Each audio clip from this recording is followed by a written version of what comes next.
Welcome to my studio. I'm going to be doing a demo on a painting that we've been doing in class. I'm just going to give you a quick rundown of it, and then I'm going to go through the painting, and you can get some insight on this. You can follow the procedures. These are the same procedures I'm doing in class. I'm doing this on a piece of toned board cardstock. I tone the canvas. The reason why I tone the canvas is the white. If it's white, then even the slightest color off white can get dark really quick. So now I can go lighter and I can go darker, and that's what I want to do. The first thing I'm going to do is I'm going to take you've seen the picture. I'm going to show you a picture of what we're doing beforehand. You've seen the picture of what we're going to be doing. And what I'm going to do is I'm going to just lay in the initial dark. So we have a shadow area in the front. Notice I'm not using any fancy techniques. If anybody tells you about fancy techniques, don't listen to them. You want to have some nice brush strokes, but not at this stage. Right now I'm scrubbing in dark shapes. I'm establishing my darks. And I'm not really interested in so much in the drawing. I'm drawing with the brush. You notice I didn't put anything on here before. And I don't want to do that. I don't want to color. If I want to color, I'll buy a coloring book. I am not coloring stuff. So this is what we have. And I'm looking at I'm establishing my horizon. I have a dark here, and I have a tree right about there. And again, I start off, the first thing you do, and there's a process to this. If anybody tells you there's not a process to this, find someone else to listen to, because there is a process. The process is I'm going to lay my darks in, brush up, starting off with my darks.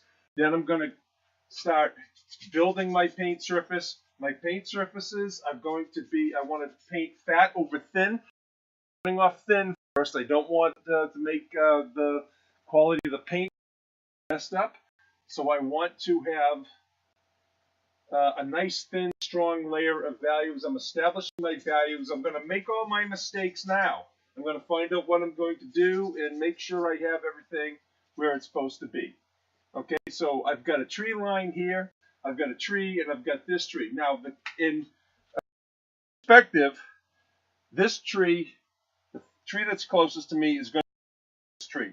All right, the things that are closer to you are going to be darker and more rich in color. So I'm going to put make this the darkest vertical. Verticals are always darker than horizontals. Verticals darker. This is not going to be so dark. It's going to be a bit lighter.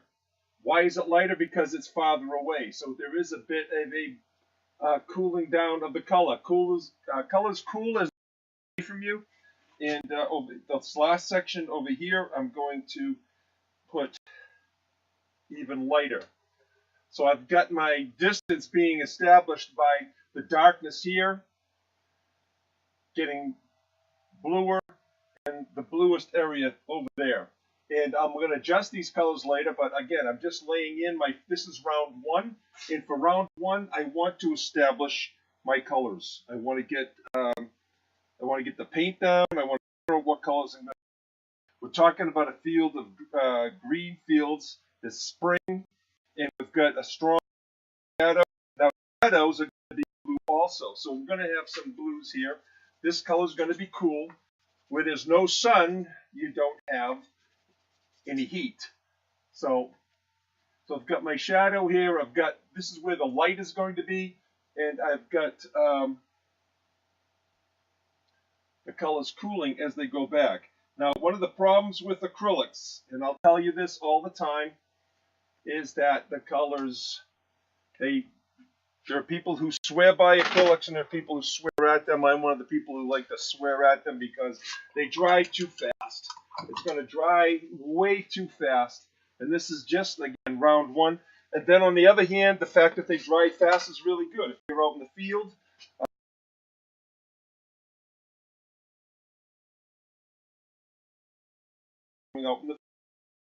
so this is my darkest.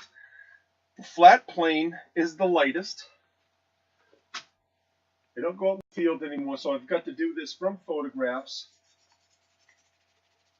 And I'm just establishing this is the field. This is where the sunlight is hitting. There's some sunlight dappling through the trees. I'm going to sound a little bit like the guy, the happy painter there, Bob Ross, at some point. And I can make some corrections with this, but here is my light plane. This is where the sun is hitting. Now, the sky, as you can see, sky is always going to be your lightest area. There's some clouds, and a lot of people make clouds like, they make them like they're paper, or they're white, a white solid object. When you breathe out on one of these cold days, you are breathing out a cloud. A cloud is water vapor, and yes, they look big and solid, and they do have shapes and colors, but it's water vapor. So there's going to be a lot of color in your, clouds. Should be a lot of color in your clouds, and there should be a lot of lightness in your clouds. Lightness as in lightness of being. You don't want to paint or draw these heavy clouds that seem like they're going to fall out of the sky. That's not what you want to do. It's not good practice. So I'm going to lay in now. I'm going to be just about done with the first round. What I'm doing is here's my palette. I got to check to make sure. Okay, I'm mixed. Here's my greens I was mixing. And I'm going to mix my my sky color. Now I'm going to mix a little bit of blue in my sky color, as it is a sky color, but I'm going to do blue, and then I'm going to put a little bit of just a touch of black maybe, and a touch of red, and a touch of yellow. Now why am I doing a touch of yellow? Because a touch of red and a touch of yellow make orange, and that's going to change my color, and it's going to make my color grayish. I want a nice grayish sky when I'm doing this. Right now it's a little green, so I'm going to add a little red to gray it out a little bit more, and a little blue. Working with just 3 colors is one of the most difficult things. If you can master this, you can master it. Think about going to the store to get all the different colors you can get. Now, I'm making a very neutral color here. As you can see, it's a very neutral color. It's not the color of the sky, but it's more like the color of the clouds. And what I'm going to do is, and this is part of how I do things, I'm going to paint the whole sky the color of the clouds, because I just like to do it this way. And again, you find the process. Once you understand the process, then you can start doing things your own way.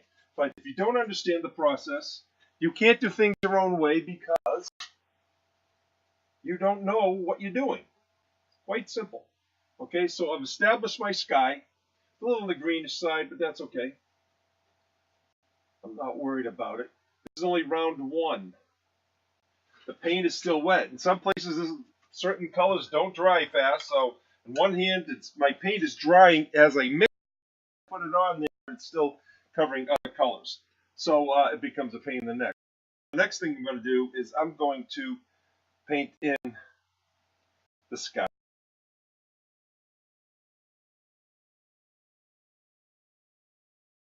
Ultramarine blue. I use it like a phthalo blue for my sky. It's a rich blue, and it's just absolutely beautiful blue. And I like to have my paintings look beautiful. It's about beauty. So I'm just going to roll in some clouds here, just to give you just a bit of.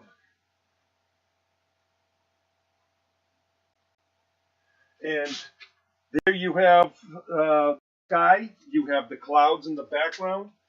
And again, it's sort of like a tennis match. When you ever watch someone play tennis, the Williams sisters play tennis. They're hitting the ball back and forth and back and forth. So I'm going to put a little bit back into this. I'm going to put a little bit more blue and a little bit more sky color. And again, notice I'm just squishing it around. I don't want these clouds to be ultra heavy. And I'm not even worried about going over them. And again, my brushes are not the greatest. It's my fault, and because I use brushes, and I'm not going to spend a lot of money using brushes I'm not going to use that often. I work primarily, but I have my sky there, and so now I'm going to go reverse. I've gone dark to light to the lightest. The sky is the lightest. This is the second lightest, and the uprights are your darkest. Back, and I'm going to start putting some colors. When you look at a grassy field, it's never green. You never see color. A field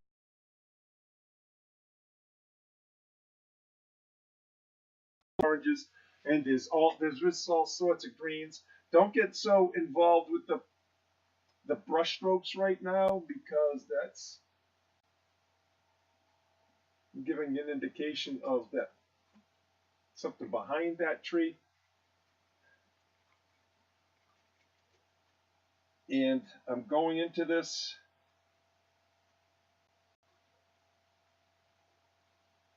This is my lightest light on the canvas. And I'm a very strokey painter. I want strokes. I want some dynamic. It's not just a block of color. That's not what it is. So I'm going to throw my colors around and dapple the whole thing. I want you to have an experience. I want you to light dazzle you when you see it. There'll be even some blue. I tend to do a lot of horizontal strokes when I'm doing it, simply because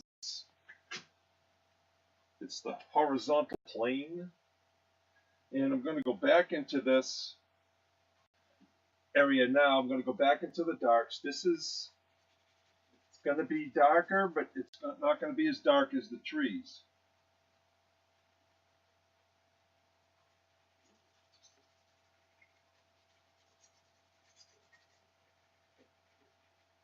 Now, as you can see, the paper is warping. This isn't the best thing to work on. It's better than working on paper. And I don't want to burden all of you students getting a bunch of, buying a bunch of things. Some of you with 3 or 4 in the family, you're going to buy a lot of canvas. And I can't do anything about that. But now it's starting to take shape. I'll break up my dark planes. If you look at the picture, there are some places where the sun is streaking through the trees. So there is a ray of sunshine here, and you've got different things and some rays of sunshine peeking through the trees to show you that the ground is going on the tree. And the same thing is happening up here.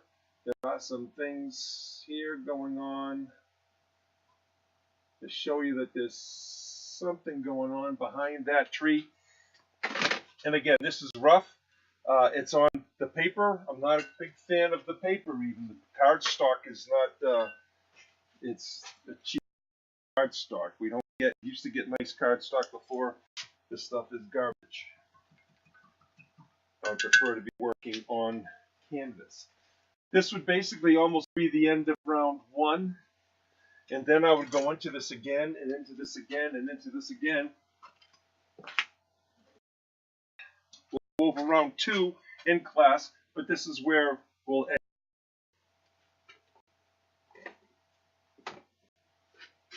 And there's a lot of colors in here. There's a lot of pinks and greens and tans, all different colors in here. But if you look at it from quick, the whole essence of the whole scene.